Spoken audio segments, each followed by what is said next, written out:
supplementary points, features, which is very important for us to understand where this budget fits in itself in the long path towards Vikasit Bharat. Sir, this budget actually draws upon what was mentioned in the vote on account.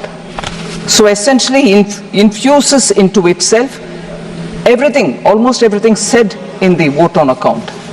And after that, of course, brings a newer addition towards making this year the first step towards the next 5 years leading towards Vikasit Bharat. So the continuity from the vote on account is something that I'd like to underline. The principle of governance has from 2014 been Sabka Saath, Sabka Vikas, Sabka Vishwas and Sabka Prayas, and following that we shall come forward and work together to make sure we overcome all the difficulties. The budget actually seeks to consolidate all the earlier accomplishments. It also outlines measures in order that we overcome the challenges, and two core elements have been highlighted. One is the social inclusivity, that is reaching out to all strata of the people in the society, and geographical inclusivity through equitable development for all the regions in our country. So we are taking a whole of nation approach and now seeking to make sure that we fulfill the aspirations of our people. So briefly, if I were to summarize on points which are meeting this objective that we have set before ourselves, is the expenditure of the government has actually grown exponentially. It is today 48.21 lakh crores.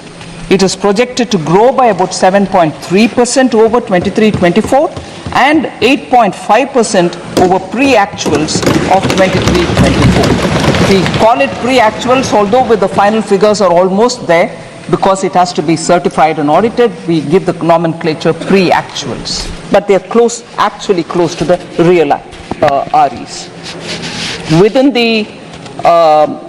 Within the total expenditure, sir, one feature which has marked India's growth story post the COVID, it is the capital expenditure which the public money with which we are building assets, meaning government's own expenditure to build assets, to build capital expenses are the ones, capital expenditure is the one which has actually enabled us to come out of COVID, whilst many other countries in the world are doing very many different things, but yet this one tested formula of depending on the multiplier which comes out of spending on public expenditure, spending on capital expenditure through public money has actually yielded us such results that post-COVID consistently we've maintained high growth rate and we are the fastest growing in the world as a result of this very clear government's approach.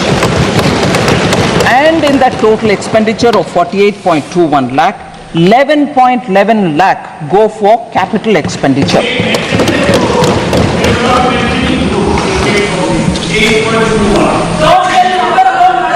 Sir, budgeted capital expenditure is now almost 3.3 times the capital expenditure which was there in 2019-20, that is prior to COVID, sir.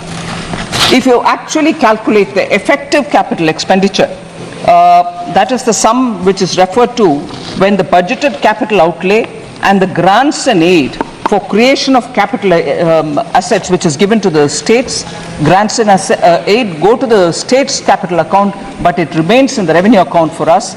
But because it also creates capital in the state's name, if we were to calculate the effective capital expenditure, it is pegged at 15.02 lakh or above 18% over the RE of 23-24. Sustainable, and for us to retain the growth rate that we have been very clearly attributing for the hard work of the people of this country. I'm not getting into the details of the revenue expenditure because that is already in the budget documents, but more importantly, I get into talking about the allocations because I think a lot of